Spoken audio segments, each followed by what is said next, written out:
સૌથી પહેલા મુદ્દાની વાત કરીએ જે સૌથી મહત્વનું છે। એક કહેવત છે કે પાપ કોઈ દિવસ છુપો રહેતો નથી।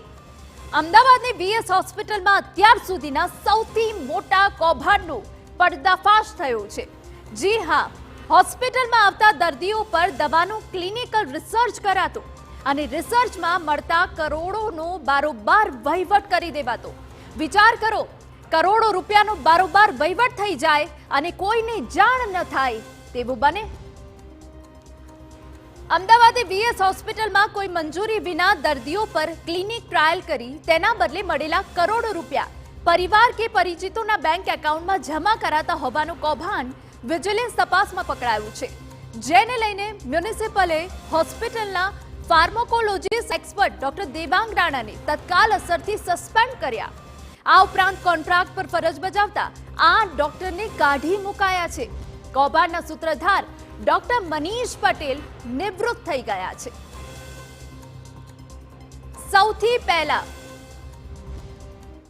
સિલના નોર્મ્સ મુજબની જે કાયદેસરની જે એથિકલ કમિટી છે એ ડીનના અધ્યક્ષસ્થાને ઓલરેડી થઈ 21 થી ત્યાં થઈ ગઈ, એટલે ઓટોમેટિકલી વીએસની એથિકલ કમિટી ન રહી। એટલે વીએસ માટે જો એથિકલ કમિટી કરવી હોય તો એને વીએસ બોર્ડની અને કમિશનરશ્રીની પરવાનગી લેવી પડે। અત્યારે જે કમિટીએ રિપોર્ટ રજૂ કર્યો છે એમાં એવો કોઈ ડોક્યુમેન્ટ જણાયેલો નથી કે આમાં આ પરવાનગી લઈને એમની એથિક્સ કમિટી કરી હોય। બીજો મુદ્દો જે એમને પ્રશ્ન પૂછ્યો એ કે જે એનએમસીના નોર્મ્સ હોય છે કે એથિક્સ કમિટીમાં એવું હોય છે કે જે સંસ્થાના સાધનોનો યુઝ થઈ અને આ ટ્રાયલ થાય છે, એમાં એની મશીનરી વપરાય, મેન પાવર વપરાય, ઇલેક્ટ્રિસિટી વપરાય, ફર્નિચર બધું વપરાય, એટલે એના માટે નોર્મ્સ હોય છે કે 40 કે 50% રકમ જે હોય છે સંસ્થાને જાય। ધારો કે અત્યારે ક્લિનિકલ ટ્રાયલ એનએચએલ જે કરે તો એની 40 થી 50% રકમ જે આવવાની એમાં એ એનએચએલના ફંડમાં જાય। એટલે સ્વાભાવિકપણે વીએસની જે ક્લિનિકલ ટ્રાયલ થઈ એમની જે એમણે કહ્યું કે ટ્રાયલનું જે ટ્રાયલ થઈ છે એમાં કોઈ પ્રશ્ન એ નથી કે કોઈ દર્દીને ખરાબ દવા આપી, એ પ્રશ્ન અત્યારના લેવલે સાબિત નથી થઈ શકો। અત્યારના લેવલે છે કે ફંડ ડેવિએટ થયું, જે ફંડ સંસ્થા પાસે જે આવવું જોઈતું હતું એ આવેલું રિપોર્ટમાં કમિટી હતી જ નહીં।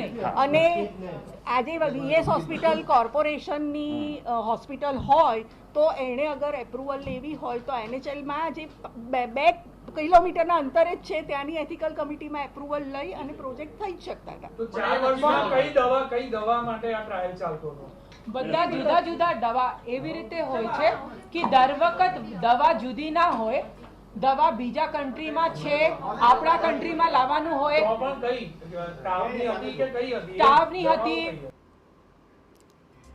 હવે વીએસમાં શું થયું તે આપને કહીએ। હોસ્પિટલમાં ક્લિનિકલ રિસર્ચ માટે આપતી દવાઓ દર્દીઓ પર પ્રયોગ કરાતો અને લાખો રૂપિયા લઈને રિસર્ચનો રિપોર્ટ કંપનીને આપી દેવાતો હતો।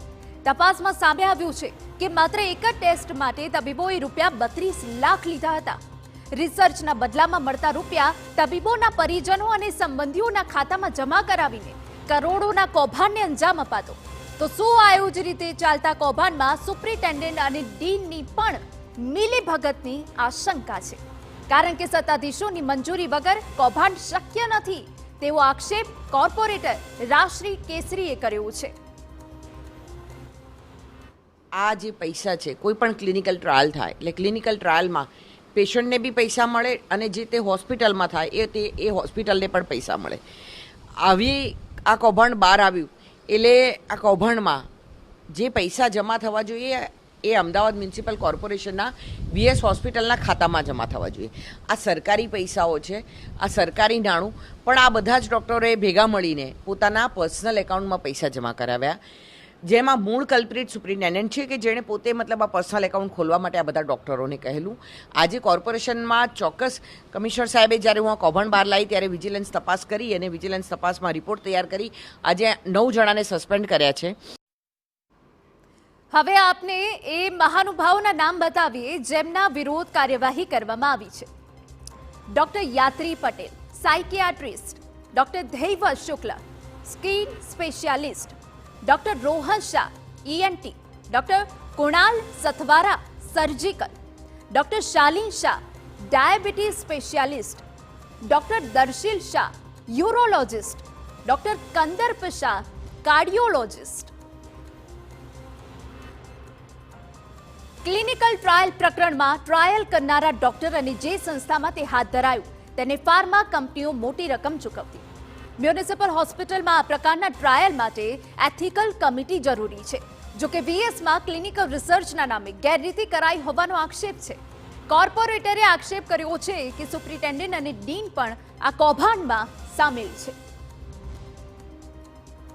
મારી અત્યારે માગણી કમિશનર સાહેબ પાસે, મેયરશ્રી પાસે એવી છે કે જે મુખ્ય આરોપી છે, મુખ્ય આરોપીને આને તપાસ કરવામાં આવે. તમે એવું માનો છો ખરા કે કોઈ પણ વિભાગના એચઓડી, સુપ્રિન્ટેન્ડન્ટ કે ડીન આ બાબતથી અજાણ હોઈ શકે? બિલકુલ અજાણ ના હોઈ શકે. આ એમની ભાગીદારી આની અંદર હોય તો જ આવો બનાવ બની શકે. બાકી એક સુપ્રિન્ટેન્ડન્ટ કક્ષાની વ્યક્તિ કે એક ડીન કક્ષાની વ્યક્તિ જ્યારે એક હોસ્પિટલ એને આખી સોંપવામાં આવે ત્યારે હોસ્પિટલ એને કેવી રીતના ચલાવવી, એમાં શું કૌભાંડ છે, એને કઈ રીતના કરાવવું, એની જવાબદારીમાં આવે છે. આજે આ વીએસ હોસ્પિટલના ડીન હોય કે વીએસ હોસ્પિટલના સુપ્રિન્ટેન્ડન્ટ હોય, એ પોતાની ફરજ પ્રત્યે બેદરકારી બતાવી અને પોતાની જવાબદારી નથી નિભાવી શકતા.